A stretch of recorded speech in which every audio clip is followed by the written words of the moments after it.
आतापर्यंत आपण विचार करत होतो देवेंद्र फडणवीस, भाजप आणि मुंबईमध्ये त्यांची सत्ता आलेली आहे. भाजपचा महापौर हा मुंबईमध्ये बसणार आहे. अशा प्रकारच्या चर्चांना उधाण आलेलं असताना आता जी माहिती येते आणि आता जी तुम्हाला मी या व्हिडिओमध्ये सांगणार आहे ते आता खऱ्या अर्थानं महाराष्ट्राला हादरवून टाकणार आहे.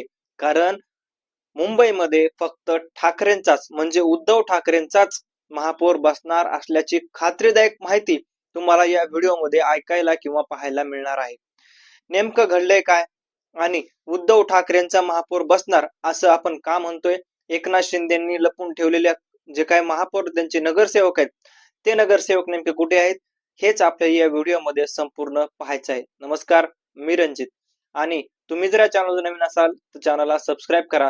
कारण आपल्या चॅनलवर आपण असेच वेगवेगळे विविध माहितीपूर्ण व्हिडिओज खास तुमच्यासाठी घेऊन येत राहत असतो. मंडळी, राज ठाकरे, उद्धव ठाकरे हे मुंबईसाठी मराठीसाठी मुंबईला वाचवायचे म्हणून एकत्र आले होते. त्यांनी निवडणूक लढली एकत्र, मात्र ते हरले. आणि ज्या उद्धव ठाकरेंच्या आधीची जी निवडणूक झाली होती त्या निवडणुकीमध्ये 62 नगरसेवक त्यांच्याकडे होते. पण आता एवढी फुटाफूट झाली, एवढे नगरसेवक त्यांना सोडून गेले, त्यांच्याकडे फक्त 30-32 काहीतरी नगरसेवक राहिले होते. त्यांची आता 30-32 होऊन ताकद थेट 65 पर्यंत गेलेली आहे. म्हणजे उद्धव ठाकरेंना भरपूर मोठ्या प्रमाणामध्ये मराठी माणसाने असो किंवा मुंबईकरांनी साथ दिलेली आहे. ठाकरे कधी संपत नाहीत, संपणार नाहीत हे पुन्हा एकदा त्यांनी सिद्ध करून दाखवलंच आहे. पण ठाकरेंनी सिद्ध करून दाखवलं, मात्र एवढं संख्याबळ नाही की तेवढं संख्याबळ त्यांच्याकडे नाही की जेवढं आपल्याला त्यांना सत्ता स्थापन करण्यासाठी लागणार आहे. सत्ता स्थापनेसाठी 114 अशा प्रकारचा जो काही संख्याबळ आहे ते लागतं. बीजेपीकडे 118 म्हणजे महायुतीकडे 118 अशा प्रकारचा आकडा आहे. त्याच्यामुळे ते बसू शकतात असं बोललं जात होतं. मात्र कालची रात्री घडामोड समोर आली. एकनाथ शिंदेंनी आपले नगरसेवक लपवलेले आहेत. एकनाथ शिंदेंनी आपले नगरसेवक हॉटेलवर हलवलेले आहेत. अशा प्रकारची माहिती ही समोर आलेली आहे. आणि आता एका गोष्टीमुळं पुन्हा एकदा ठाकरेंचाच महापौर बसणार अशी चर्चा सुरू झालेली आहे. ती गोष्ट नेमकी कोणती आहे? एकनाथ शिंदे आणि उद्धव ठाकरे एकत्र येणार आहेत का? त्याच्या काही चर्चा झाल्यात का? अशा प्रकारची काही माहिती समोर आली आहे का? हे सुद्धा बघणं त्याच्यामध्ये महत्वाचं आहे. त्याच्यामुळे जी माहिती तुम्हाला आता ऐकायला मिळणार आहे ती अतिशय धक्कादायक माहिती आहे. आदित्य ठाकरेंनी या गोष्टीचा खुलासा केलेला आहे. अनिल परब यांनी या गोष्टीचा खुलासा केलेला आहे की आता मुंबई महापालिकेवर कालचं उद्धव ठाकरेंची एक पत्रकार परिषद झाली. त्या पत्रकार परिषदेमध्ये सांगितलं की देवाच्या हातात असेल तर नक्कीच आमचा महापौर मुंबईमध्ये बसणार आहे. पण त्यामध्ये ज्यावेळेस देवेंद्र फडणवीसांना याच्यावर प्रश्न विचारण्यात आला त्यावेळेस फडणवीसांनी सांगितलं की देवाच्या म्हणजे नेमकं कुणाच्या, माझ्या का वरच्या देवाच्या, अशा प्रकारचे विचारा. तर त्यावर उद्धव ठाकरेंनी म्हटले की मेवाच्या नाही देवाच्या म्हटलं मी, वरच्या देवाच्या, ते पण तेच देव, करता धरता देव, अशा प्रकारचं उद्धव ठाकरेंचं त्यावेळेस म्हणणं होतं, सांगणं होतं. आणि कुठेतरी आता मात्र खरा धक्का देवेंद्र फडणवीसांना बसलेला दिसून येत आहे. कारण एकनाथ शिंदेचे नगरसेवक हे फुटणार आहेत. एकनाथ शिंदेचे नगरसेवक हे उद्धव ठाकरेंकडे जाणार आहेत. आणि याचं जर पुढचं गणित आपल्याला जर लक्षात घ्यायचं म्हटलं तर का जाणार आहेत हा सुद्धा मुळात प्रश्न महत्वाचा आहे की एकनाथ शिंदेचेच नगरसेवक ठाकरेंकडे का जाणार असं आपण का म्हणतो?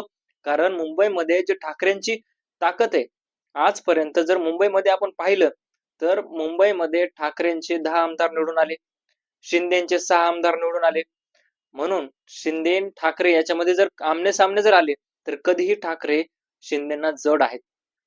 आणि त्याच्यामुळे आणि आपण जर खासदारकीमध्ये जरी पाहिलं तर 3 खासदारापैकी 2 खासदार हे ठाकरेंचेच आणि 1 खासदार हा शिंदेचा मुंबईमध्ये. म्हणून जे नगरसेवक आहेत ते नगरसेवक नक्कीच फुटणार आहेत आणि ठाकरेंकडे जाणार आहेत. आणि ठाकरेंचाच महापौर हा मुंबईमध्ये बसणार आहे. मुंबईच्या गल्लोगल्ली फक्त एकच नाव आहे मराठी माणसाचा, तो म्हणजे उद्धव ठाकरे आणि राज ठाकरे.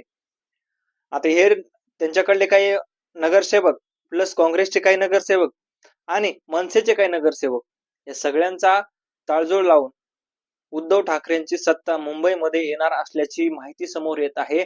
आणि आपण जर पाहिलं तर या सगळ्या घडामोडी मागे बराचसा एक प्रकारचा विचार किंवा बराचसे जे काय म्हणतो आपण ते घटना घडलेल्या आहेत, त्या घटना सुद्धा आपल्याला ऐकायच्या आहेत.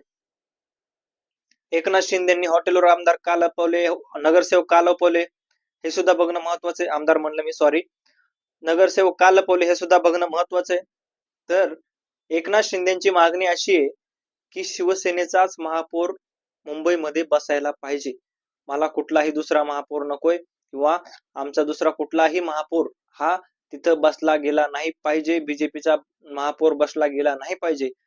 अशा प्रकारची जी काही शिंदेची मागणी आहे, शिंदेची माहिती आहे, ती रास्त आहे. त्यांचाच महापौर तिथं बसायला पाहिजे, मराठी माणसाचाच महापौर तिथं बसायला पाहिजे, असं बाळासाहेब ठाकरेंचं स्वप्न होतं.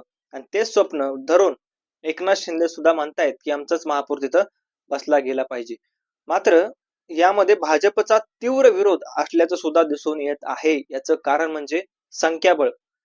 संख्याबळ हे भाजपाकडे जास्त आहे आणि भाजपाकडे संख्याबळ जास्त असल्यामुळे शिंदेची डुबती नौका भाजपनं वरी आणली, अशा प्रकारचं भाजपचं एक प्रकारचं सूत्रधारी म्हणणं आहे की आमचं जे काय आम्ही तुम्हाला वर आणले. कुणी आणले वर? तर भाजपनं वर आणले शिंदेना. भाजपने यांना पाठिंबा दिला, भाजपमुळे हे मुख्यमंत्री झाले, अशा प्रकारचं भाजपचं म्हणणं आहे. आणि या सगळ्या गोष्टीमुळे जर विचार करायचं गेलं तर नक्कीच एकनाथ शिंदेची जी काही मागणी आहे त्या मागणीवर विचार केला जाईल किंवा विचार करायची अशा प्रकारचं काही ते दिसत नाही. कारण काल देवेंद्र फडणवीसांसुद्धा प्रश्न विचारण्यात आले आणि त्याच्यामध्ये देवेंद्र फडणवीसांनी सांगितलं की उद्धव ठाकरेंचं याच्यामध्ये काही रोल येत नाही. एकनाथ शिंदे आणि मी किंवा आमचे पक्षाचे जे काही कार्यकर्ते आहेत, भाजपाचे अध्यक्ष आहेत रवींद्र चव्हाण असतील किंवा मोठमोठे आमचे भाजपचे नेते असतील, हे सगळे आम्ही एकत्र बसू आणि त्यानंतर आम्ही ठरवू की नेमका कोणाचा महापौर बसवायचा आहे. मात्र जे काही मुंबईमध्ये खालच्या हालचाली दिसत आहेत त्यामधून दिसून स्पष्ट येते की ठाकरेंचा महापौर लवकरच आपल्याला मुंबईच्या गादीवर पाहायला मिळणार आहे. कारण जे धक्कादायक घडामोडी समोर येत आहेत त्यामध्ये भाजपला कुठेतरी मागे टाकण्याचा डाव किंवा भाजपनं जे काही म्हणतो आपण की वेगवेगळ्या गोष्टी केल्यात त्या गोष्टी कुठेतरी खपून न ठेवता त्यांना कुठेतरी उत्तर देण्याची तयारी सध्या ठाकरेंमध्ये जोरदारपणे पुढे येताना आपल्याला पाहायला मिळत आहे. आणि ही मागणी रास्त व्हायलाच पाहिजे, कारण एकनाथ शिंदेचाच महापौर तिथं बसायला पाहिजे असं मराठी माणसाचं म्हणणं आहे. भाजपचा बसायला नाही पाहिजे असं काही मराठी माणसाचं म्हणणं आहे. मात्र बघणं महत्वाचं आहे की आता देवाभाऊ नेमकं काय करतात, त्यांचे वरचे जे काही दोन नेते आहेत ते नेमकं काय करतात हे बघणं महत्वाचं आहे. मित्रांनो, तुम्हाला काय वाटतंय या सगळ्या गोष्टीबद्दल तुमचं मत कमेंट मध्ये नक्की कळवा. भेटूयात नवीन व्हिडिओ मध्ये, तोपर्यंत धन्यवाद.